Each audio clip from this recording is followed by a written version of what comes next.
Alejandro Montt, él es presidente del Harvard Club de Chile. ¿Cómo estás, Alejandro? Buenas tardes, gracias por estar con nosotros. Buenas tardes, Catalina y Matías. Gracias por acompañarnos.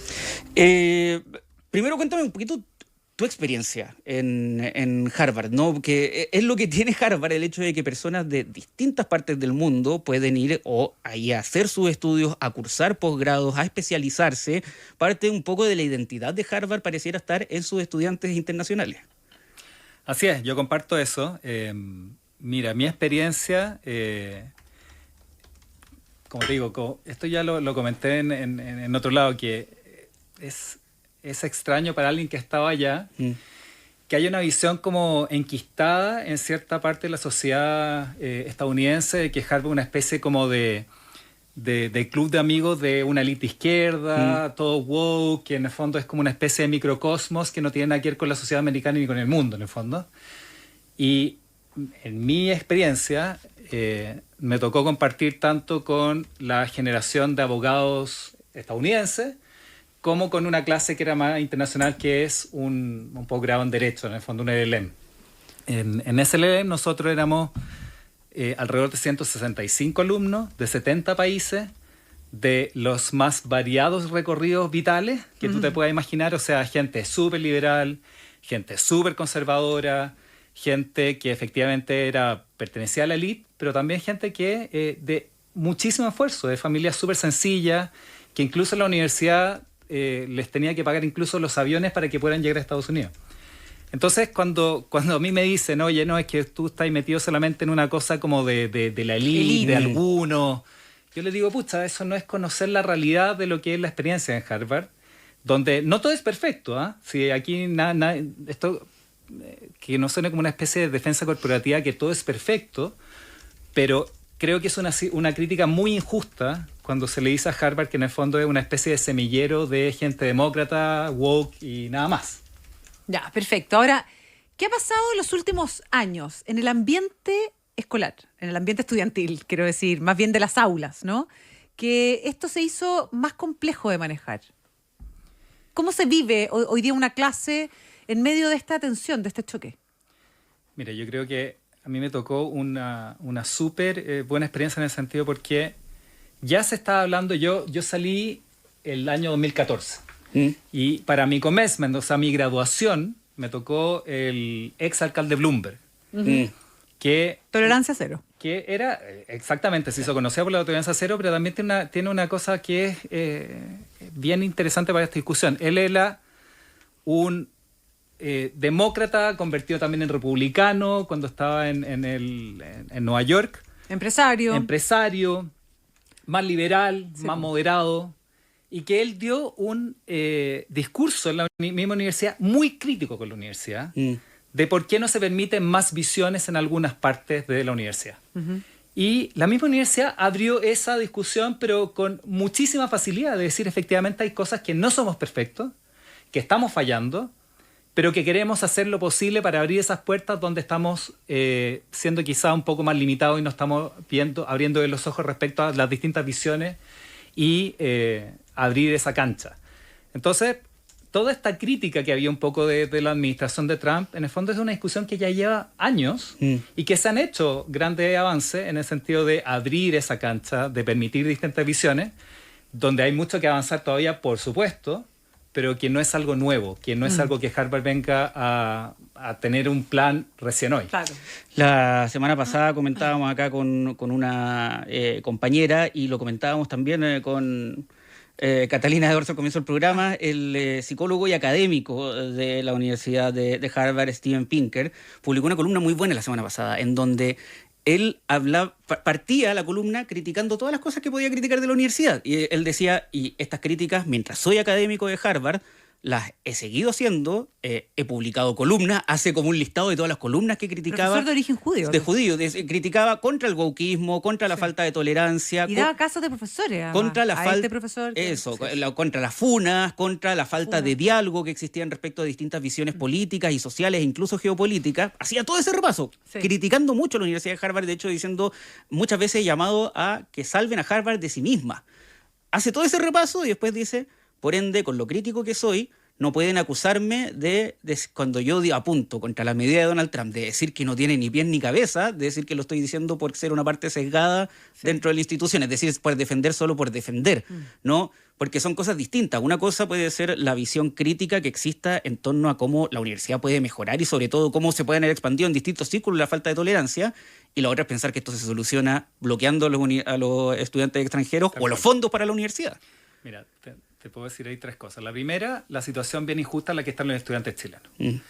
El estudiante chileno que va a Estados Unidos es gente bastante talentosa que va a perfeccionarse, a estudiar, a sacarse las mugre con los libros, que no está metido en manifestaciones, protestas, que se queda en algunos casos estudiando en Estados Unidos, aportando allá, y que en su gran mayoría vuelve a Chile a hacer aporte en distintas áreas, en distintas disciplinas, y por lo tanto esta situación donde en el fondo se mezcla una situación bien contingente política, ruda, con la situación de estudiantes que van allá a perfeccionarse y aportar, es de una injusticia que es bien difícil de manejar. Ahora, ¿es un grupo minoritario o es una cosa que está como expandida allá en la universidad? ¿Minoritario en qué sentido? ¿Quiénes serían los minoritarios? Sí, los que van y generan ruido, los woke. A ver, yo te puedo conversar un poco de mi experiencia. A mí me tocó estar en una especie de centro de alumnos de la Universidad de Derecho, porque yo era representante de mi generación de los LLMs.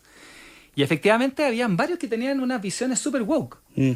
Pero de las cosas que les defiendo a la universidad es que yo nunca me sentí, y yo siendo conservador, yo fui a misa dentro de la universidad. O sea, la universidad nos ponía dentro de la sala y si nosotros le decíamos, oiga, ¿podrán ir un sacerdote a hacer misa los domingos? No había ningún problema. Se llevaba haciendo hace años para todos aquellos que eran relativamente religiosos, incluso y para todo tipo de credos. No solamente los católicos, a mí me tocaba porque yo era católico, pero los judíos sí querían hacer algo, sí los musulmanes querían hacer algo. Y nos tocó un caso bien especial también, que el año que yo egresé, había un grupo de estudiantes que dentro de las actividades dijo, oye, nosotros vamos a hacer un reenactment, o sea, hacer de nuevo una recreación de una misa negra, satánica. Entonces la universidad, en el fondo, esto se supo que un grupo de estudiantes de la Universidad de Harvard quería hacer una misa negra. Y la universidad no la apoyó, obviamente, pero tampoco dijo, bueno, ¿qué voy a hacer si es que en el fondo ellos los quieren hacer fuera de la universidad? En el fondo no les prestó la universidad para hacerlo. Claro.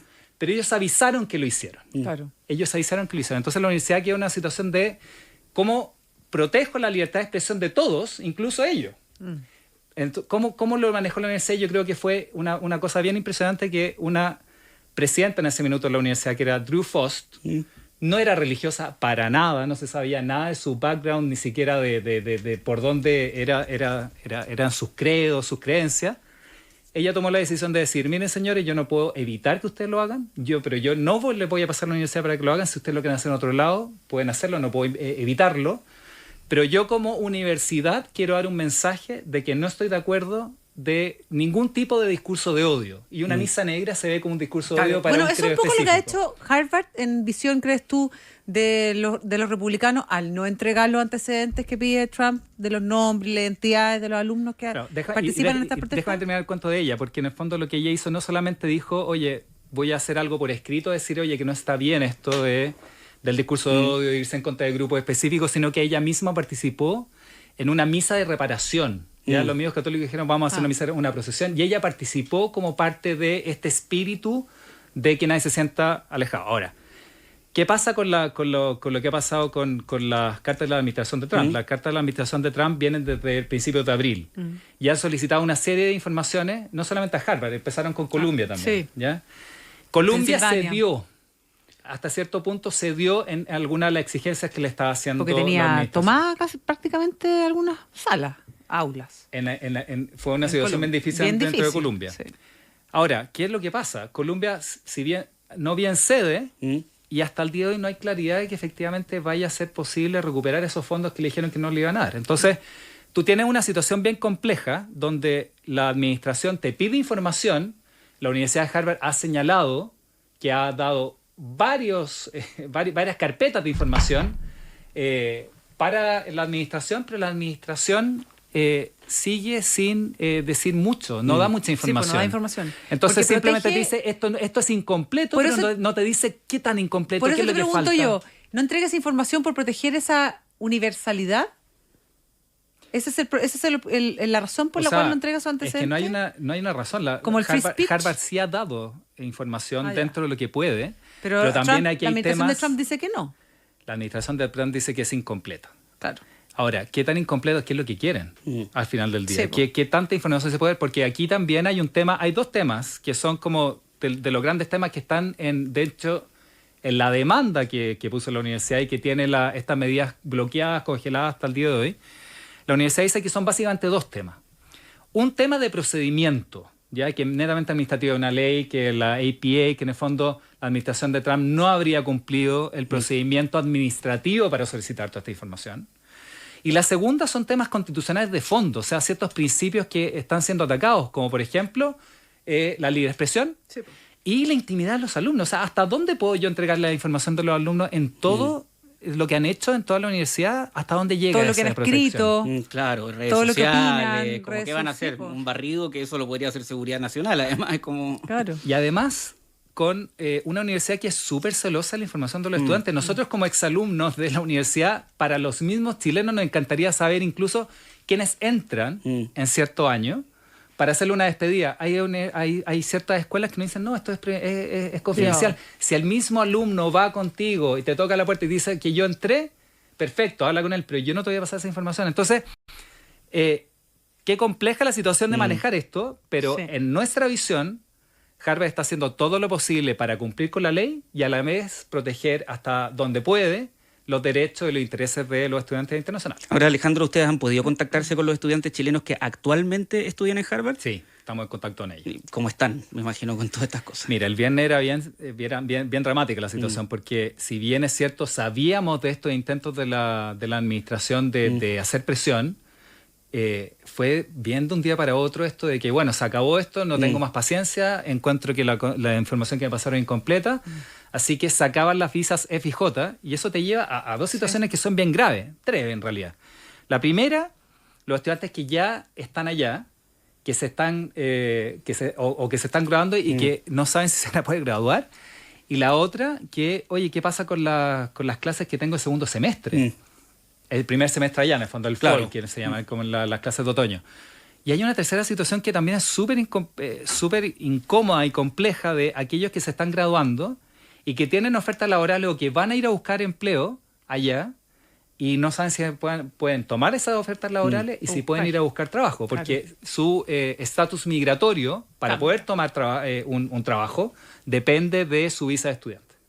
Entonces, la situación el día viernes era muchísimo estrés, pero también con una sensación que uno no sabe lo que va a pasar, ¿cierto? Esto es una situación que se está moviendo muy rápido, con una buena sensación respecto de la universidad, está presente y ha dicho, incluso en su presentación judicial, es bien bonito lo que dice la universidad, dice, Harvard sin sus alumnos internacionales no es Harvard.